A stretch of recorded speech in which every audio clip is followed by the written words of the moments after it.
ఖైరతాబాద్ భక్తజన సంద్రంతో నిండిపోతోంది. భారీ గణపతిని చూసేందుకు భారీ సంఖ్యలో భక్తులు తరలివస్తున్నారు. గణపతిని దర్శించుకుని పూజలు చేస్తున్నారు.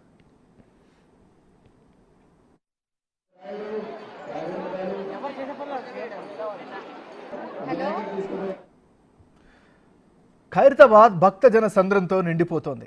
భారీ గణపతిని చూసేందుకు భారీ సంఖ్యలో భక్తులు తరలివస్తున్నారు.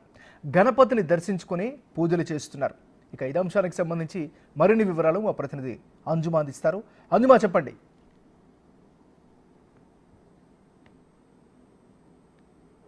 ఎస్ఎంఎన్ఆర్ ఈ రోజు తెల్లవారుజాము నుంచి ఖైరతాబాద్ బడా గణపతిని దర్శించుకునేందుకు ఎక్కడెక్కడి నుంచో అనేక మంది భక్తులు ఖైరతాబాద్ కి తరలి వస్తున్నారు. ఇప్పటి వరకు దాదాపు 2.5 లక్షల మందికి పైగా భక్తులు ఖైరతాబాద్ మహాగణపతిని దర్శనం చేసుకున్నారు. ఇక ఈ రోజు అర్ధరాత్రి వరకు కూడా అంతకంతకు సంఖ్య పెరుగుతుందనే చెప్పుకోవచ్చు. ఎందుకంటే ఈ రోజు చివరి రోజు కావడం, అందులోనూ ఆదివారం కావడంతో కూడా అనేక మంది భక్తులు ఖైరతాబాద్ మహాగణపతిని దర్శనం చేసుకోవడానికి నగర నలుమూలల నుంచే కాకుండా 2 తెలుగు రాష్ట్రాల నుంచి, చుట్టుపక్కల రాష్ట్రాల నుంచి కూడా పెద్ద సంఖ్యలో అయితే ఇక్కడికి తరలి వస్తున్నారు. మొత్తంగా ఖైరతాబాద్ పరిసర ప్రాంతాలన్నీ కూడా జన సందోహంతో కిటకిటలాడుతూ కనిపిస్తున్నాయి. ఎక్కడికక్కడ చూసినట్లయితే ఇటు క్యూ లైన్లైనా సరే, మధ్యలో ఉన్నటువంటి దారులైనా సరే అన్నీ కూడా మనకు భక్తులతో నిండిపోయి కనిపిస్తున్నాయి. ఇక క్రౌడ్ ని కంట్రోల్ చేయడానికి కూడా ఇక్కడ పోలీస్ సిబ్బంది ఉన్నప్పటికీ వారి చేతుల్లో కూడా అంటే చేజారిపోయిందని చెప్పుకోవచ్చు. చాలా మంది క్రౌడ్ రావడం వల్ల వాళ్ళు కూడా కంట్రోల్ చేయలేకపోతున్నారు. గంటకి మనకు క్రౌడ్ అనేది పెరుగుతూనే ఉంది. సో ఒక్కసారి మనం ఇక్కడ చూడొచ్చు. అంటే ఇప్పటి వరకు అయితే తాళ్ళని కట్టి మేనేజ్ చేయడం జరిగింది. కానీ ప్రస్తుతం అట్లా తాళ్ళని కట్టినా కూడా క్రౌడ్ అనేది కంట్రోల్ చేయడానికి అవ్వకపోవడంతో పోలీసులు కూడా ఆ తాళ్ళని కిందే వదిలేసినటువంటి పరిస్థితులు అయితే ఉన్నాయి. మొత్తంగా ఇటు ఖైరతాబాద్ ఎంఎంటీఎస్ నుంచి వచ్చేటువంటి దారి, అదేవిధంగా టెలిఫోన్ భవన్ నుంచి వచ్చేటువంటి దారి, ఈ 2 దారులు ప్రస్తుతం ఇసుక పోస్తే రాలినంతగా భక్తులతోటి నిండిపోయి కిక్కిరిసిపోయి అయితే మనకు కనిపిస్తున్నాయి. ఇక ఎక్కడికక్కడ క్యూ లైన్లలో జనాలు అయితే ఆగిపోయారు. ఇటు మధ్యలో వస్తున్న వాళ్ళందరూ కూడా ఒకే చోట ఆగిపోవడము, ఒకే చోట ఆగిపోయి ఫోటోలు వీడియోలు తీసుకుంటూ ఎక్కువ సమయం కూడా ఉన్న చోటే గడుపుతుండటం వల్ల రద్దీ అంతకంతకు పెరుగుతూనే మనకు వస్తుంది.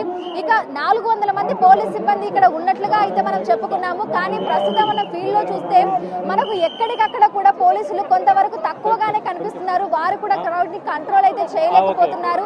ఇక ఈ రోజు ప్రధానంగా మనం చూసుకున్నట్లయితే కూడా శ్రీనివాస కళ్యాణం అనేది ప్రత్యేక ఆకర్షణగా నిలిచింది. ఈ రోజు మనకి ఉదయం సమయంలో శ్రీనివాస కళ్యాణం నిర్వహించడం జరిగింది. అయితే ప్రస్తుతం మనం చూసుకున్నట్లయితే కూడా ఈ సాయంకాలం సమయంలో ఇంకా మనకి క్రౌడ్ అనేది పెరిగేటువంటి అవకాశం అయితే కనిపిస్తోంది. సో ఒకసారి కొంతమంది భక్తులు ఉన్నారు, వారితో మాట్లాడే ప్రయత్నం అయితే చేద్దాము. ఎక్కడి నుంచి వచ్చారమ్మా? కర్ణాటక నుంచి వస్తున్నాం. కర్ణాటక నుంచి వచ్చాము. ఇది మొదటిసారా? మొదటిసారి. ఎలా అనిపిస్తుంది ఇంత క్రౌడ్ లో ఇక్కడికి వచ్చి ఖైరతాబాద్ బడా గణపతిని దర్శనం చేసుకోవడం? అనిపిస్తుంది మేడం, హ్యాపీగా అనిపిస్తుంది. ఇంకోసారి మళ్ళీ రావాలి ఫ్యామిలీ తోటి అనిపిస్తుంది మేడం. సో మనం చూడొచ్చు, అంటే చుట్టుపక్కల రాష్ట్రాల నుంచి కూడా అనేక మంది ఇక్కడికి వచ్చి ఖైరతాబాద్ మహాగణపతిని అయితే దర్శనం చేసుకుంటున్నారు. ఇక ఈ రోజు అర్ధరాత్రి వరకు కూడా మనకి ఖైరతాబాద్ మహాగణపతిని దర్శనం చేసుకునేందుకు అనుమతి అయితే ఉంటుంది. ఆ తర్వాత ఎక్కడికక్కడ కూడా మనకు మొత్తం ఈ క్యూ లైన్లు ఇవన్నీ కూడా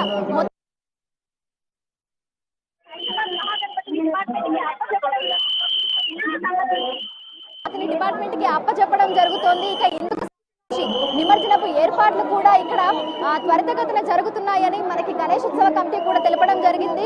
ఇందుకు సంబంధించి టస్కర్లను కూడా తీసుకొచ్చి అందులో ఉంచడం జరిగింది. సో ఒకసారి మనం విజువల్స్ లో చూడొచ్చు. ఖైరతాబాద్ మహాగణపతికి ఎడమ వైపున ఏదైతే ఖైరతాబాద్ ఎంఎంటీఎస్ దారి ఉందో అటువైపున మనకు టస్కర్లను కూడా తీసుకొచ్చి అక్కడ నిలపడం జరిగింది. సో ఒకసారి విజువల్స్ లో కూడా మనం వాటిని చూసే ప్రయత్నం చేద్దాము. సో 4 మచిలీపట్నం నుంచి 4 టస్కర్లను అయితే తీసుకుని రావడం జరిగింది ఇక్కడికి.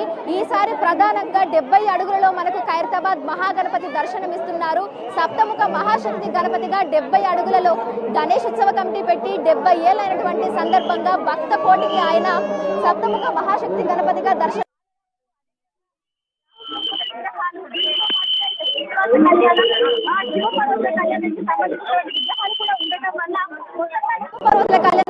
విగ్రహాలు కూడా ఉండటం వల్ల మొత్తంగా 4 టస్కర్లను అయితే తీసుకొచ్చి ఇక్కడ అందుబాటులో ఉంచడం జరిగింది. ప్రస్తుతం 20 మంది ఆ టస్కర్ మీద, అంటే దానికి సంబంధించినటువంటి వెల్డింగ్ వర్క్స్ అయితే చేస్తున్నారు. సో ఒక టస్కర్ మీద మనం చూసుకున్నట్లయితే శ్రీనివాస కళ్యాణానికి సంబంధించినటువంటి విగ్రహాలు, మరొక టస్కర్ మీద మనం చూసుకున్నట్లయితే ఖైరతాబాద్ మహాగణపతితో పాటు బాలరాముడు, మరి కలిపి తీసుకొని వెళ్తారా లేదంటే విడివిడిగా తీసుకొని వెళ్తారా అనేది అయితే తెలియాల్సి ఉంది. ఇక రేపు మనకు డిపార్ట్మెంట్ కి ఖైరతాబాద్ మహాగణపతిని అప్పజెప్పిన తర్వాత పూర్తిగా ఏదైతే మండపం ఉందో ఆ మండపం పనంతా కూడా చూస్తారు. బిల్డింగ్ వర్క్ అన్ని కూడా మొదలు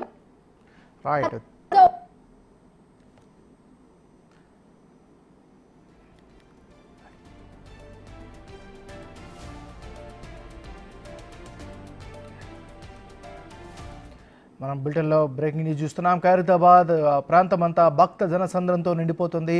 భారీ గణపతిని చూసేందుకు పెద్ద ఎత్తున భక్తులు చేరుకుంటున్నారు. మనం విజువల్స్లో చూస్తున్నాం. మాజీ మంత్రి హరీష్ రావుతో పాటు మరికొంతమంది ముఖ్య నాయకులందరూ కూడా ఖైరతాబాద్ బడా గణేష్ని చూడడానికి వచ్చినటువంటి పరిస్థితి కనిపిస్తుంది. ఇక్కడ స్థానికంగా ఉన్నటువంటి నాయకులు కావచ్చు, అక్కడ ఉన్నటువంటి కార్యకర్తలు కావచ్చు, లేదా గణేష్ ఉత్సవ కమిటీ సభ్యులు కావచ్చు, అక్కడికి వస్తున్నటువంటి ముఖ్య నాయకులకు కానీ లేకపోతే కీలకమైనటువంటి వివిఐపీలకు ప్రత్యేకంగా పూజలు నిర్వహిస్తున్నారు. మరోవైపు కేవలం జంట నగరాలతో పాటు పక్క రాష్ట్రాల నుంచి కూడా పెద్ద ఎత్తున భారీ ఎత్తున భక్తులందరూ కూడా తరలి వస్తున్నారు. ఈరోజు చివరి రోజు కావడంతో బడా గణపతిని చూసేందుకు పెద్ద ఎత్తున వస్తున్నారు.